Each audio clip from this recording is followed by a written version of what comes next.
আপনি হয়তো কখনো না কখনো স্বপ্ন দেখছেন, একটা সুন্দর গোছালো জীবনের স্বপ্ন। তবে এদেশে দারিদ্রতা, দুর্নীতি, ভঙ্গুর অর্থনীতি, জনসংখ্যার আধিক্যতা এবং সিস্টেমের যাতা করে পিষ্ট হয়ে আপনি যখন ব্যস্ততাকে মেনে নিচ্ছেন, নিম্ন মধ্যবিত্ত তিক্ত জীবন অভ্যস্ত হয়ে সোশ্যাল মিডিয়ায় চোখ রাখছেন, ঠিক সেই মুহূর্তে আপনার চোখের সামনে কন্টেন্ট আকারে হাজির হচ্ছে কিছু কিছু অখাদ্য, কুখাদ্য এবং কন্টেন্ট ক্রিয়েটর হিসেবে কিছু কিছু অভিনেতা, যাদের কেউ কেউ তো মাসে ফেসবুকের মাধ্যমে 44 লক্ষ টাকা ইনকাম করছে। কন্টেন্ট বানিয়ে কেউ বা ঘুরছে দেশ থেকে বিদেশে, পার্ট টাইম মানবতার ফেরিওয়ালা হয়ে নিজের বিলাসবহুল জীবন নিয়ে ফেসবুকে করছে শো অফ। আবার কেউ কেউ তো কাপল ব্লগিং এর নামে, নাচানাচি, গাওয়াগাইয়ের নামে অশ্লীলতার মাধ্যমে করছে গাড়ি বাড়ি, কাড়ি কাড়ি টাকা। আর এসব দেখে মনে মনে আপনি ভাবছেন, ইস, আমিও যদি এরকম কন্টেন্ট ক্রিয়েটর হতে পারতাম, আমারও যদি এমন একটা জীবন হতো, তাহলে কতই না ভালো হতো, তাই না?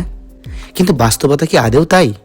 আমরা যা দেখছি, যা দেখানো হচ্ছে, তার পুরোটাই কি সত্য, নাকি সবটাই আপনাকে, আমাকে, আমাদেরকে মহড়া বানিয়ে টাকা কামানোর ধান্দা মাত্র?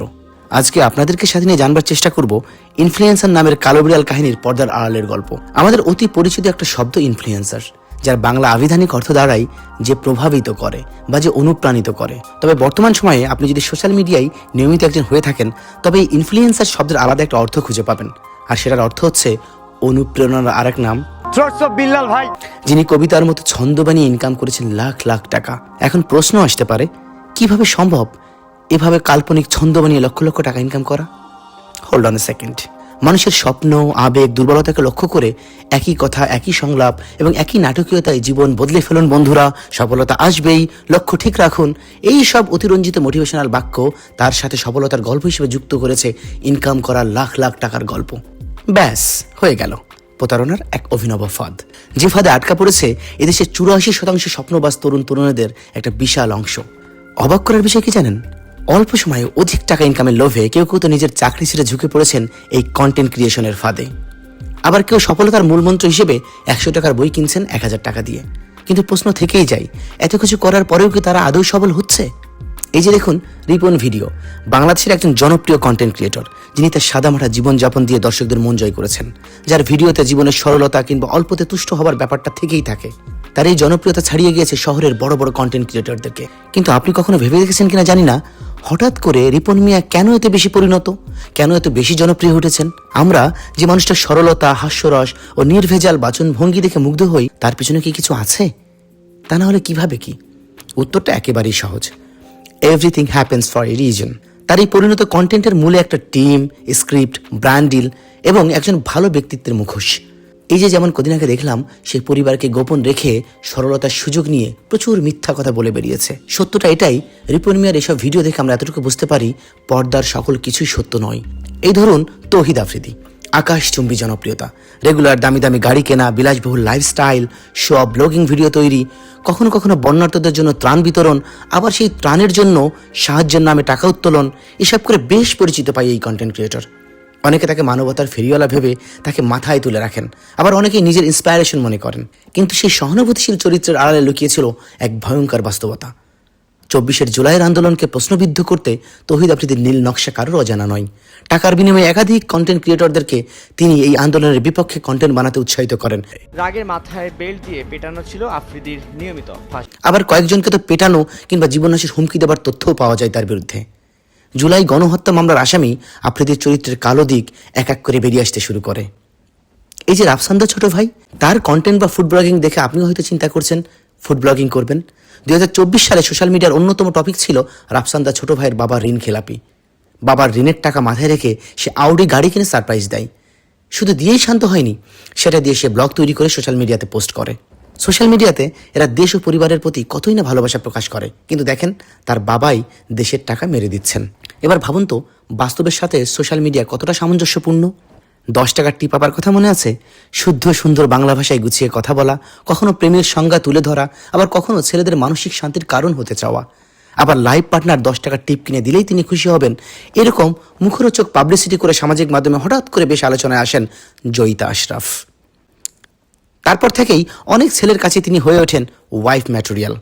এখন কথা হচ্ছে, আলোচনায় আসার আগে সুখে থাকতে 10 টাকার টিপ খুঁজলেও পরিচিতি পাবার পর গ্রেট পোল্টিবাজ হয়ে ওঠেন তিনি। এক সাক্ষাৎকারে তিনি সুর পাল্টে বলেন তার মাসিক হাত খরচ 6 লক্ষ টাকা। একবার ভেবে দেখুন তো, প্রাসঙ্গিক থাকার লোভে এরা সত্যটাকে কতটা বিকৃত করতে পারে। আপনার মাসিক হাত খরচ কত টাকা? 6 লক্ষ? এর মাঝেই থাকছে।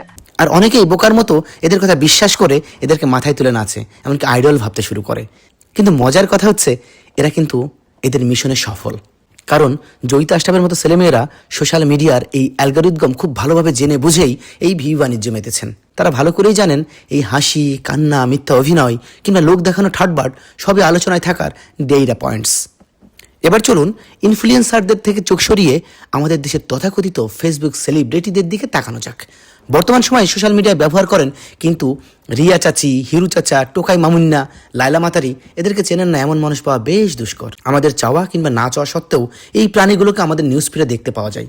কিন্তু সত্যি বলতে আমরা তাদের অপছন্দ করা সত্ত্বেও নিউজ ফিড আসার জন্য নিজেরাই তাদেরকে সাহায্য করছি। কিন্তু কিভাবে?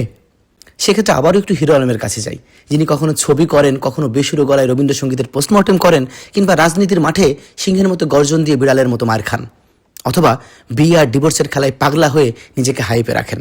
আমাকে কি আর কুত্তো পেটা ভিতরে মারছে এবং কেউ বাঁচাতে আসেনি। তাই বলে হিরু চাচাকে বোকা ভাবার কোনো কারণ নেই।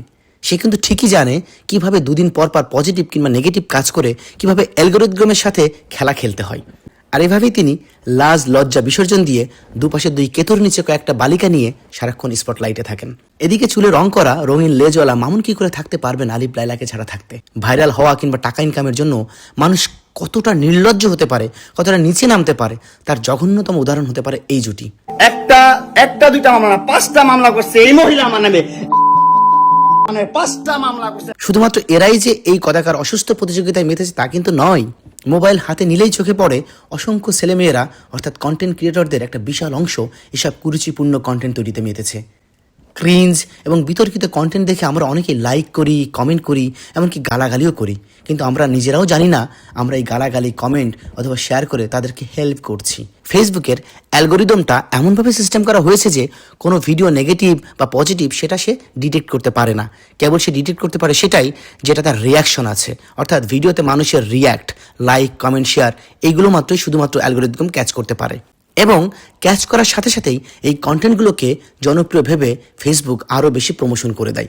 ফলে না চাইতেও এসব অখাদ্য, কুখাদ্য আমাদের নিউজ ফিড দখল করে রাখে। আর এসবের ভিড়েই হারিয়ে যাচ্ছে গুরুত্বপূর্ণ ইস্যুগুলো। আমরা ভুলে যাচ্ছি সমাজের অসঙ্গতি নিয়ে আওয়াজ তুলতে। টাকা ইনকামের লোভে আমরা হারিয়ে ফেলেছি আমাদের নিজস্ব সত্তাকে, সত্যকে। কন্টেন্ট যদি বানাতেই হয় তবে লোভ না করে নিজেদেরকে সস্তা না বানিয়ে এমন কন্টেন্ট তৈরি করুন যার মাধ্যমে মানুষ নতুন কিছু শিখবে, নতুন কিছু জানবে।